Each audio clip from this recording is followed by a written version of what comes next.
Ara li passarem la paraula al Pablo. Bueno, muchas gracias por la invitación. Yo voy a hablar en castellano porque el hábito no hace al monje, pero bueno, en fin. Y no tengo presentación porque soy un enemigo acérrimo de los PowerPoints. Y declarado.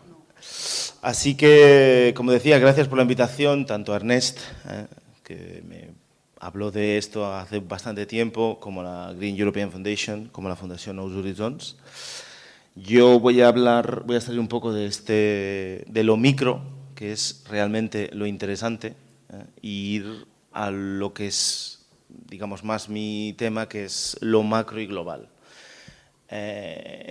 Nosotros en 2012, como Federación Europea de Sindicatos de Servicios Públicos, que tiene afiliados en su seno pues, a la Federación de Servicios a la Ciudadanía de Comisiones y a la Federación de Servicios Públicos de UGT, a la FITAC, etc., lanzamos una iniciativa ciudadana europea. Esto es un mecanismo en ese momento innovador, o sea que éramos la primera iniciativa a dar el camino para hacer una petición a la Comisión Europea sobre un tema. Y lo que pedíamos a la Comisión eran básicamente tres temas. Primero, que los Estados miembros velen porque todos los ciudadanos puedan ejercer el derecho al agua y al saneamiento, que las normas del mercado interior no rijan dicho servicio del agua y el saneamiento y que, por lo tanto, se excluyan estos servicios de una liberalización europea y que se redoble el esfuerzo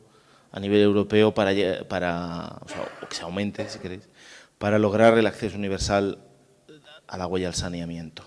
Es decir, que las cifras bailan, son estimaciones, pero entre 2.000 millones y 2.500 millones de personas no tienen acceso a agua potable, el número es superior al saneamiento, pero que en Europa no tenemos cifras de cuánta gente no tiene acceso al agua potable y al saneamiento, pero estamos hablando como mínimo de 2,5 millones de personas.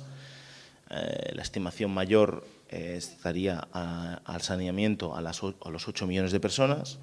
Normalmente estas cifras no tienen en cuenta poblaciones como la población roma en Europa del Este, en fin, y son cifras de precrisis, ¿no? O sea, los 900.000 cortes que la Asociación Española de Operadores de Agua Pública y Saneamiento estima que se han hecho en 2013, nunca han sido vinculados a estas estimaciones. Pues bien, vosotros, en fin, esta iniciativa ciudadana europea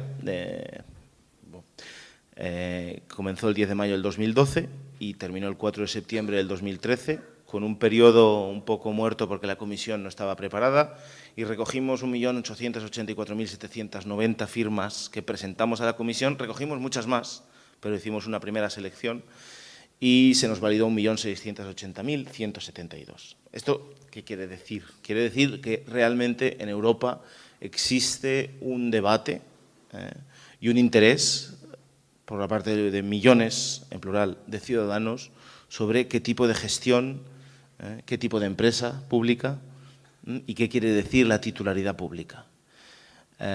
Y es importante este tema de la titularidad pública, yo lo he puesto aquí en mis notas, porque la titularidad pública significa que cuando alguien se tiene que comer los marrones, es el ayuntamiento o la región o quien sea que lo gestiona, pero que los beneficios, las empresas privadas, sobre todo 2 o 3 grandes, que no voy a mencionar, no vaya a ser que se enfaden,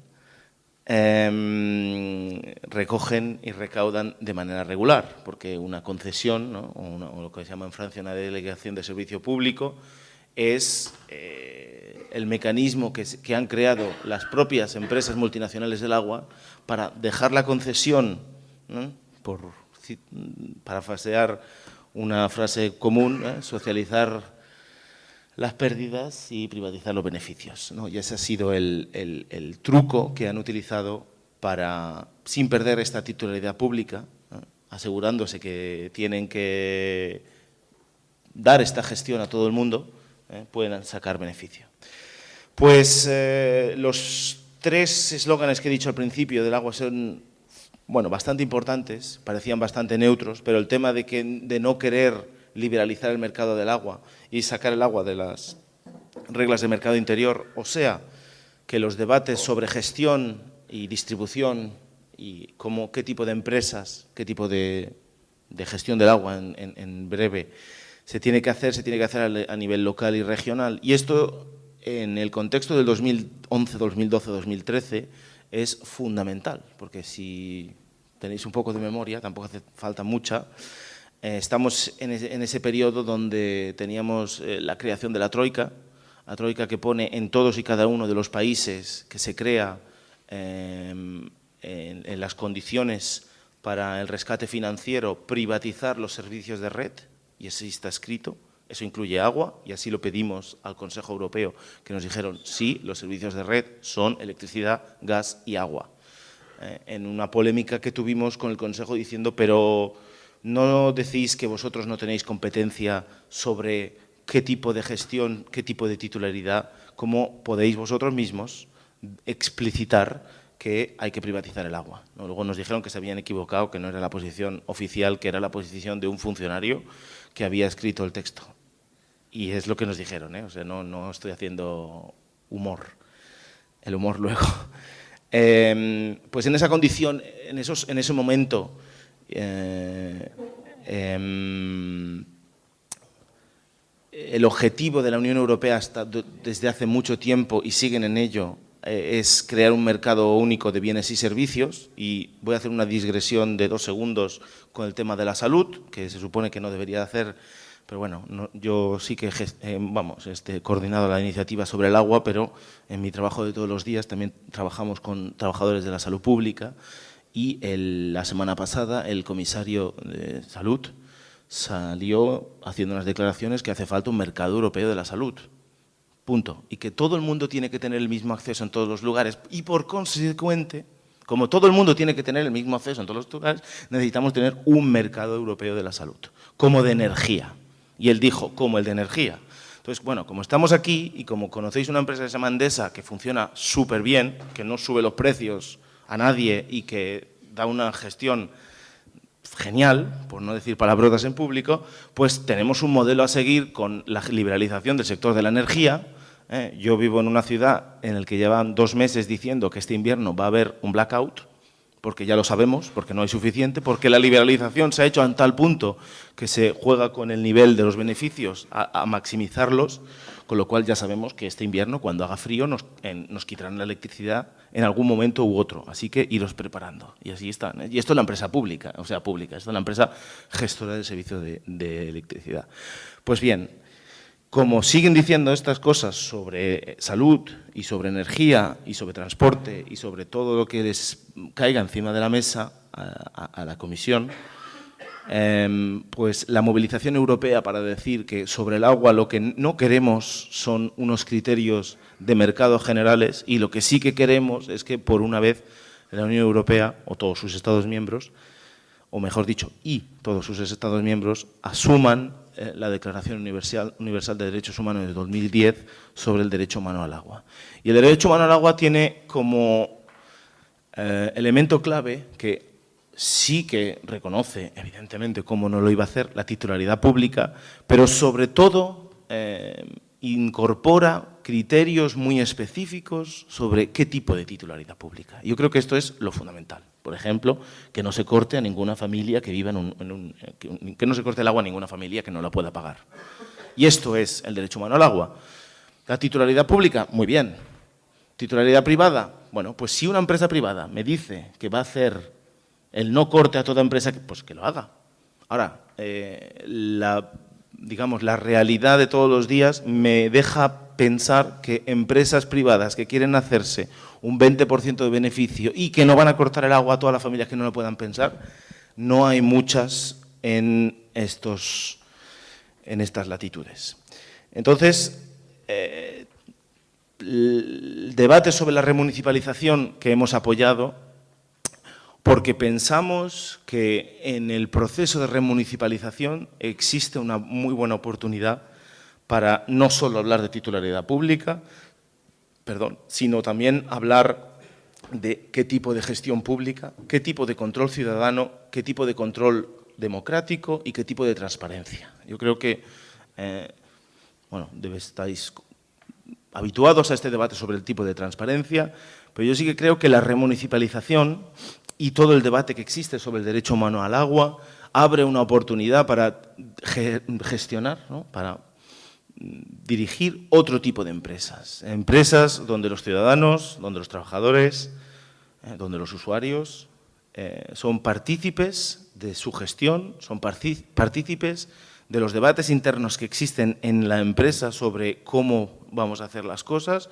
y donde se lucha de manera consciente por la participación en su seno contra una cosa que seguramente os suena, que se llama corrupción. Y no por nada, pero si abrís la página, creo que es la 20, del País de hoy, está puesto, ¿no?, está bien explicado, ¿no?, en todo el caso Pokémon, como una empresa que a lo mejor también os suena, que se llama Akbar, a través de su filial en el norte de España, que es Aquagest, pues le pagó unos viajes a unos balnearios al presidente de la Comunidad de Cantabria, y entonces así se hicieron los contratos de privatización de aguas en una parte de Galicia, el Langreo, etc. Esto, que no me lo estoy inventando, lo he leído esta mañana tomándome un café, es pan nuestro de cada día en el proceso de concesionalización, si eso existe, que se está dando en la gestión, entre comillas, pública del agua. Así que estos 2 millones de personas que firmaron por el derecho humano al agua, la mayoría de los cuales son ciudadanos alemanes que tenían la preocupación que las 2 grandes multinacionales francesas del agua iban a entrar en el mercado alemán, que es fundamentalmente municipal y público, bueno, pues hacer una razzia sobre la gestión del agua, pues se movilizaron en su momento y abrieron lo que yo pienso es la primera vez que tenemos un debate realmente europeo sobre un tema que nos afecta bueno, que afecta a todos los ciudadanos de este continente y del mundo, que es qué tipo de gestión, qué tipo de empresas. Entonces, la iniciativa ciudadana, no, llevo 11 minutos y medio, me habéis dado 15, o sea, me quedan 3 y medio. 10, 15. Bueno, parar el contador. ¿Qué estaba diciendo yo? Es que en la iniciativa ciudadana de los 2 millones de personas, lo que han hecho realmente es generar, gracias Kim, tengo un apuntador aquí a mi izquierda, es generar un debate y una movilización. Decir que la iniciativa ciudadana no nace de una idea en un par de despachos de 2 o 3 personas.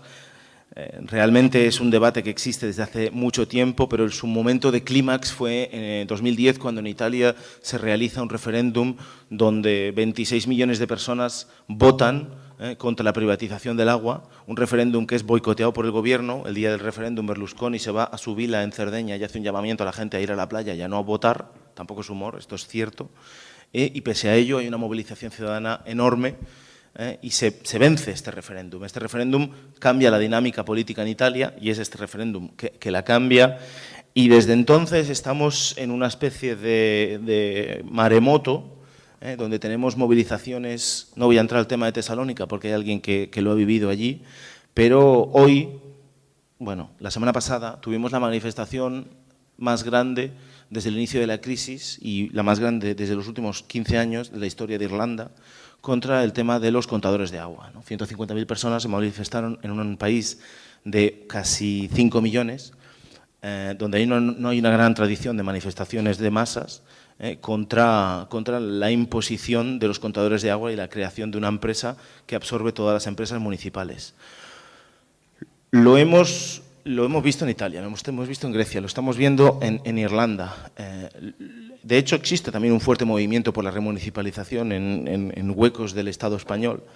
Y de hecho estamos convencidos que el agua es uno de los elementos de debate político que permite a grupos de diferente origen político sentarse en una mesa y poder trabajar juntos y poder construir una alianza que vaya más allá del agua. Cochabamba es el ejemplo a seguir. Así que, para nosotros, el hecho de que 2 millones de personas hayan firmado la iniciativa ciudadana y que ahora estemos en un proceso, digamos, parlamentario normal de ir al Parlamento y poner enmiendas y pedir que se recoja el derecho humano al agua, refuerza el hecho, la movilización de millones de personas en Europa que están diciendo basta a un modelo social y político que nos ha llevado a donde estamos hoy, ¿no?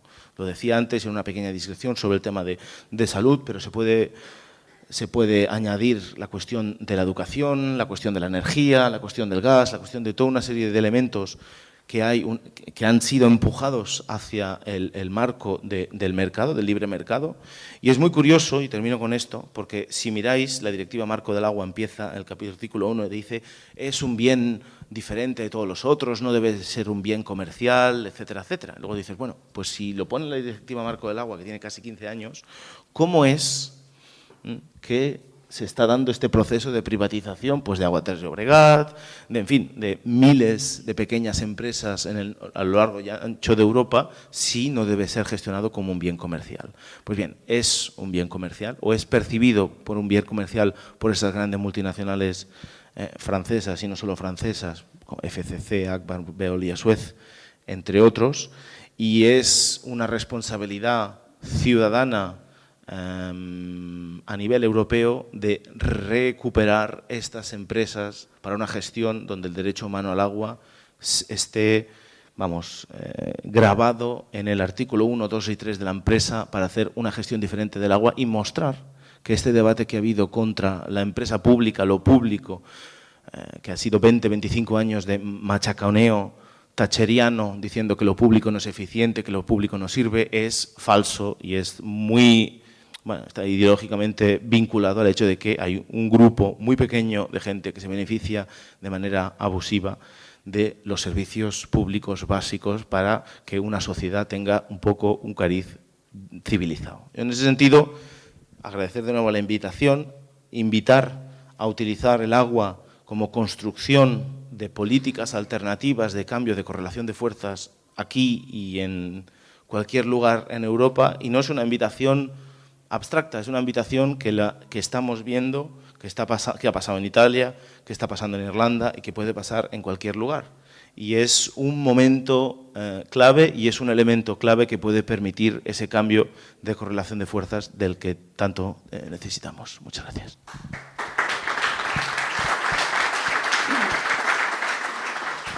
Gràcies, Pablo. No, jo una dada que crec que és interessant a llum del que també ens explicava ara el Pablo en relació a com actuen aquestes empreses privades amb la gestió de l'aigua. Jo crec que quan mirem les tarifes, a part de veure les diferències entre el que fa una empresa pública i una empresa privada, quan s'analitza quins són els costos associats a l'aigua en el marc d'aquestes tarifes, veiem com només el 44% de tots els costos, les despeses que s'imputen a la tarifa són associats a l'aigua.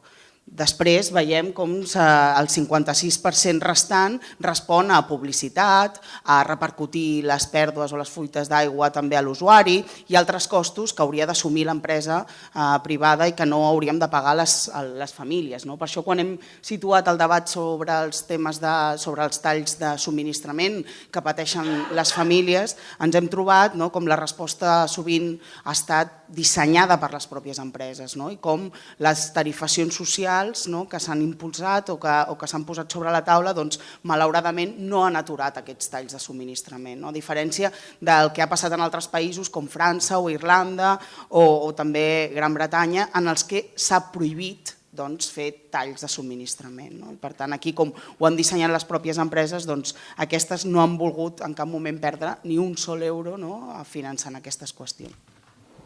Bueno,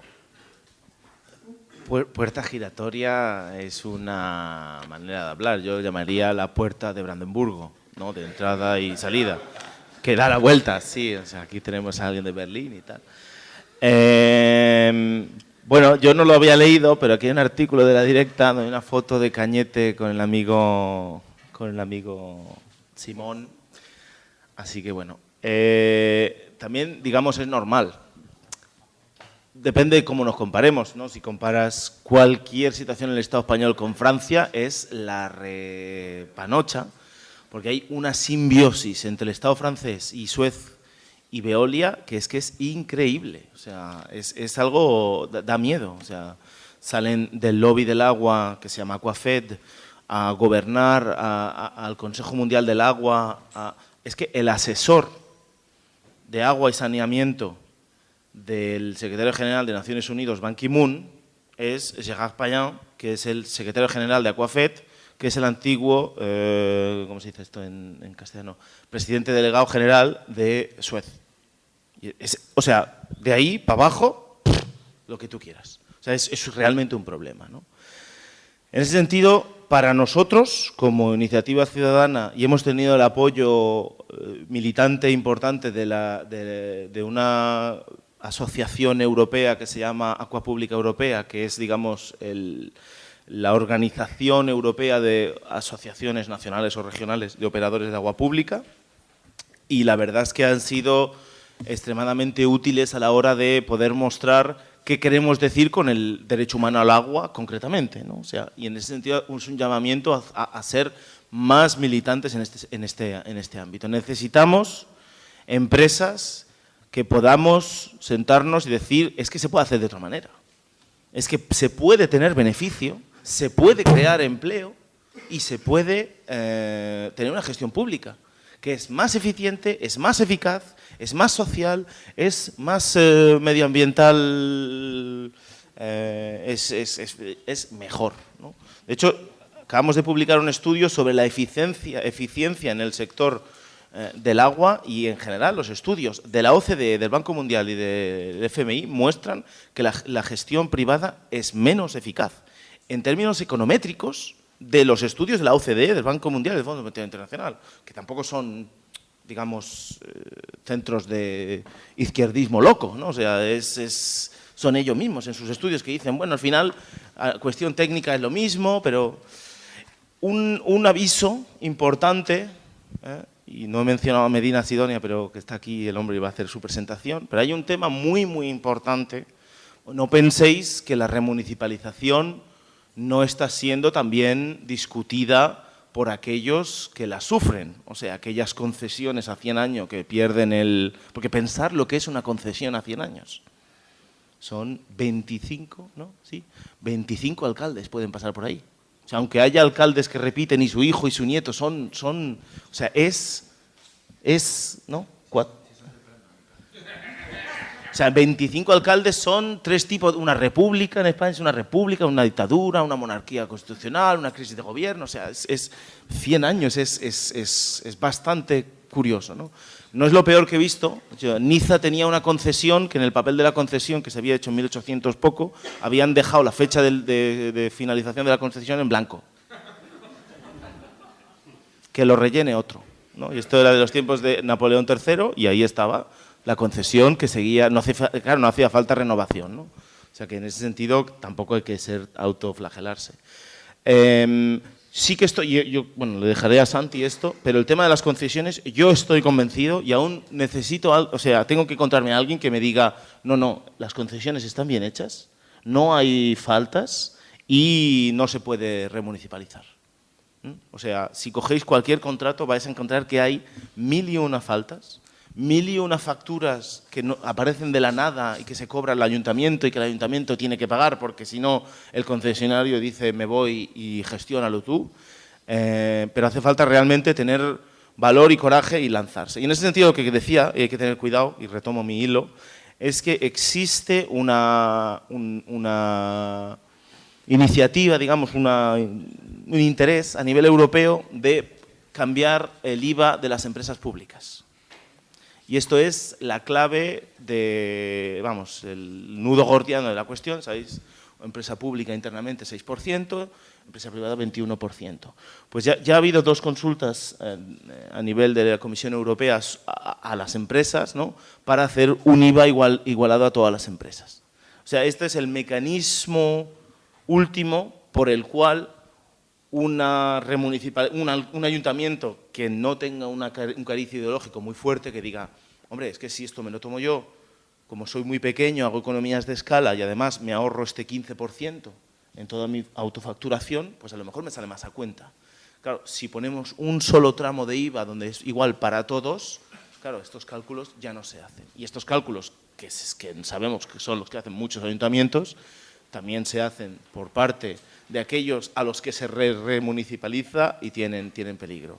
Yo, por hacer eco de lo que decía Salvador, y es que además, si coges, que me corrija Ernest, pero el plan de la Comisión de que se sacó del sombrero de copa el martes, ¿no? Haciendo un poco magia y en el AUCA del señor Esteba vendiendo duros a 30 pesetas, que es lo que hizo Juncker, es esto.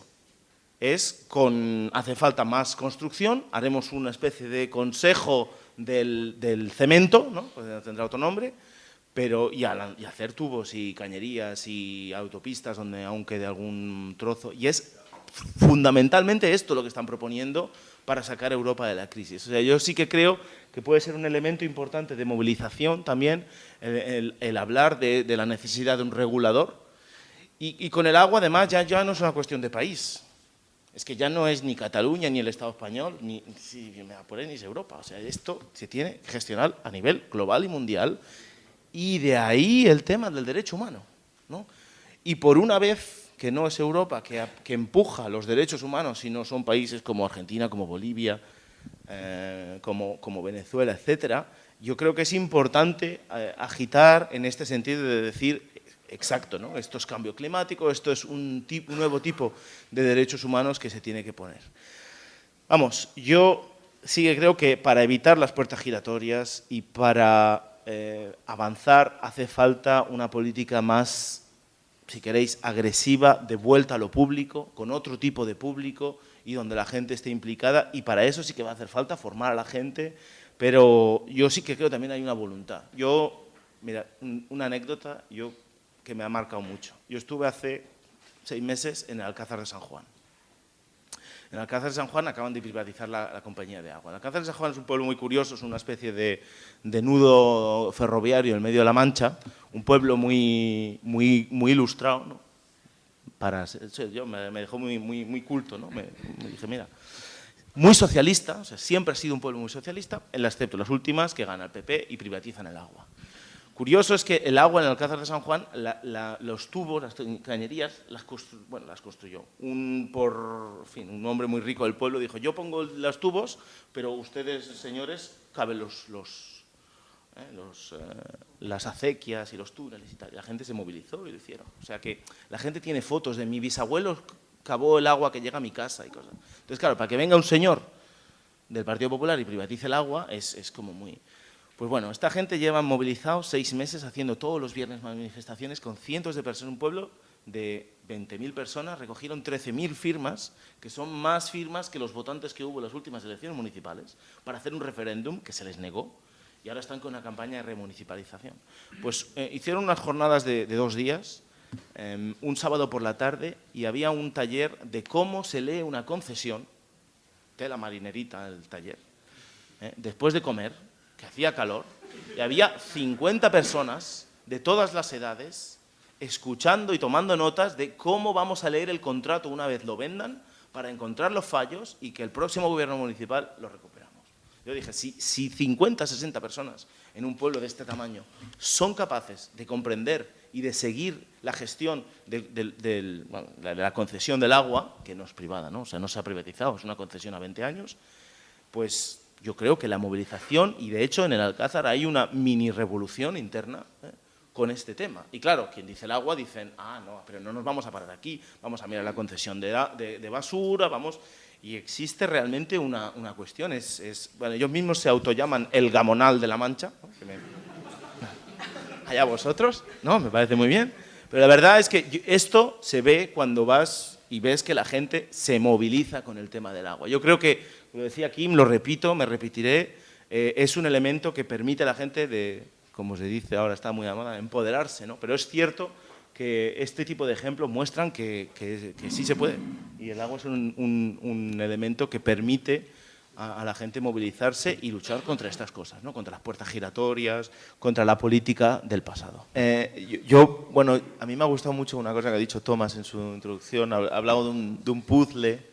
Yo creo que, bueno, este debate y todo el debate que existe en Europa, la verdad que a veces uno se siente un poco privilegiado de poder ir de país, de ciudad en ciudad, escuchando más o menos lo mismo, ¿no? Y se da uno cuenta de que es difícil cuando uno viene aquí, escucha y se va, pero esto está pasando por centenas de reuniones con millones de personas, o sea, y no exagero, hablando de este rompecabezas, ¿no? Evidentemente, aquellos que seáis fan, a mí me han hecho fan últimamente de los rompecabezas, de los puzzles, hay piezas más importantes, ¿no? Cuando tienes la de la esquina de arriba a la derecha, ya sabes que tienes algo, ¿no?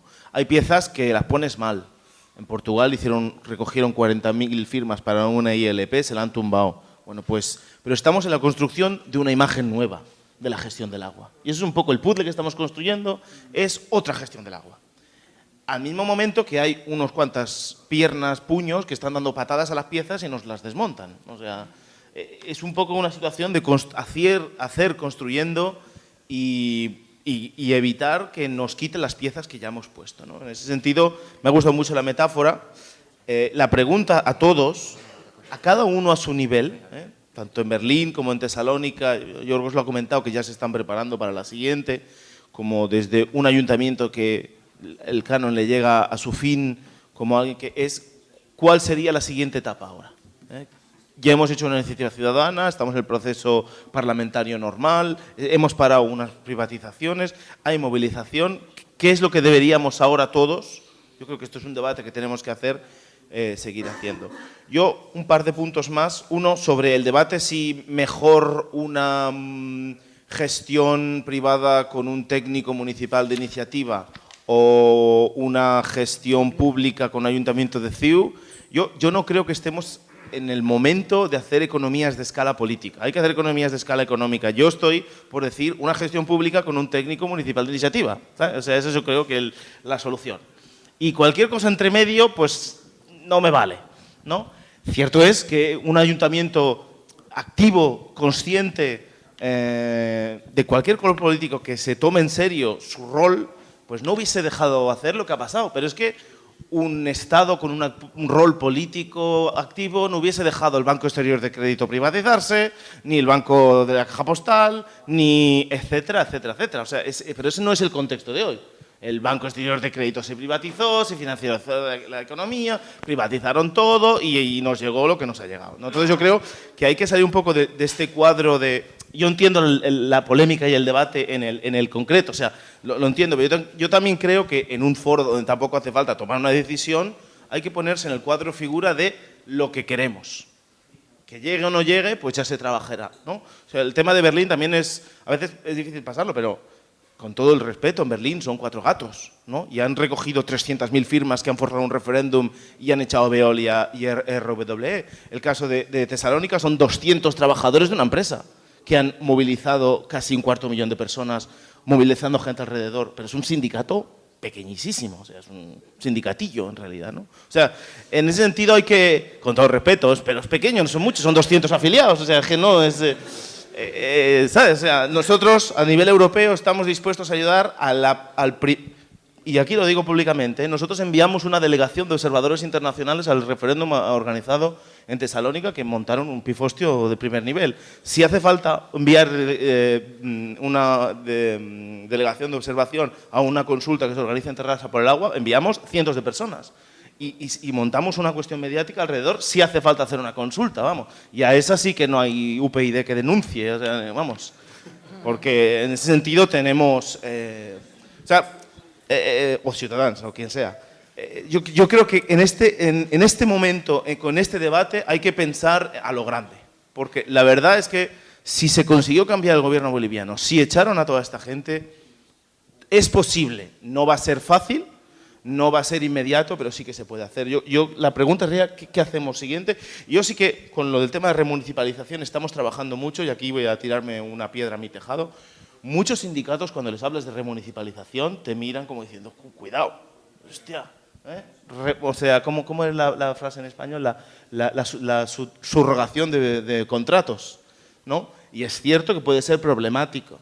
Y para nosotros, o sea, son los que me pagan mi salario y tenemos que hacer un trabajo con ellos, pero también al movimiento obrero organizado, los sindicatos, hay que empezar a volver a los principios básicos y a tener un debate de sociedad, de qué tipo de sociedad. No todos son salarios, salarios también es tener guarderías, es tener escuelas, es tener un transporte público barato, eficiente, de calidad para todos, etcétera, etcétera, etcétera. Eso también es parte del salario. Entonces estamos haciendo un trabajo de explicar, también explicar a quien remunicipaliza cómo se puede solucionar los problemas de subrogación, etcétera, etcétera. Pero yo sí que creo que, y esto sí que es lo último que digo, que la remunicipalización es una herramienta pero no nos engañemos, es una herramienta porque aún no ha habido un Estado que diga vamos a recuperar cosas a nivel de estatal. O sea, remunicipalizar Endesa es una entelequia.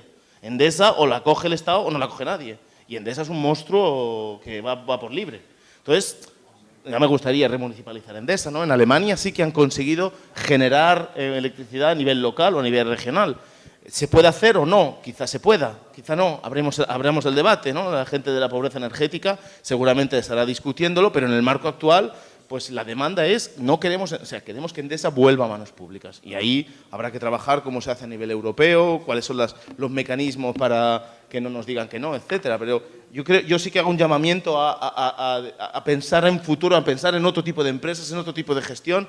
Y la prueba, yo creo, bueno, yo es que ya le he oído a este hombre como 7 veces y cada vez que le oigo me quedo en éxtasis. Pero yo invitaría a cualquier representante de Akbar a que pudiesen contrarrestar este modelo de gestión pública con el modelo de Akbar, por poner un ejemplo, y a ver qué es lo que la gente votaría en una consulta en Barcelona.